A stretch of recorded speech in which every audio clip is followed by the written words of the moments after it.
বহু trial and এররের পর ফাইনালি পারফেক্ট রসগোল্লা বানানোর একটা টেকনিক উদ্ধার করা গেছে। অনেকে অনেক রকমভাবে বানিয়ে থাকেন, তবে এই প্রসেসটা কোয়াইট ইজি।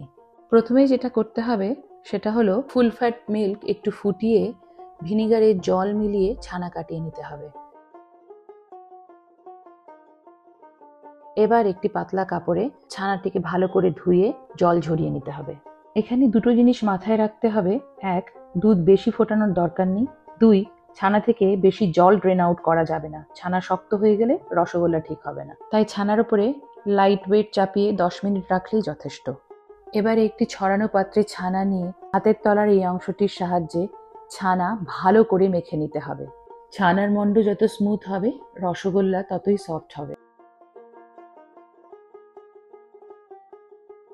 মাখতে মাখতে যখন প্লেটে ও হাতে ঘি ছেড়ে আসবে তখন বুঝবে ছানার মণ্ড রেডি হয়ে গেছে। এবারে 1 চা চামচ ময়দা মিলিয়ে ছানার সঙ্গে একটু মেখে নিতে হবে।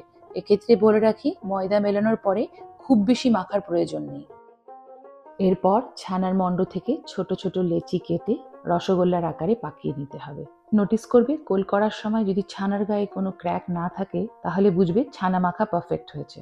এবারে মিষ্টির রসের জন্যে 1 কাপ চিনি ও 3.5 কাপ জল নিয়ে সামান্য ফুটিয়ে নাও। মনে রাখবে চিনির রস বেশি ফোটাবে না, এটা যেন খুব পাতলা থাকে। চিনি গলে রস ফুটে এলেই ছানার বলগুলো একে একে রসে ছেড়ে দাও। এবার আসি রসগোল্লা বানানোর শেষ অধ্যায়ে। এটা খুব গুরুত্বপূর্ণ অংশ। স্টেপ 1, 5 মিনিট ঢাকনা ছাড়া হাই ফ্লেমে ফোটাতে হবে। স্টেপ 2, 10 মিনিট ঢাকনা দিয়ে লো ফ্লেমে ফোটাতে হবে।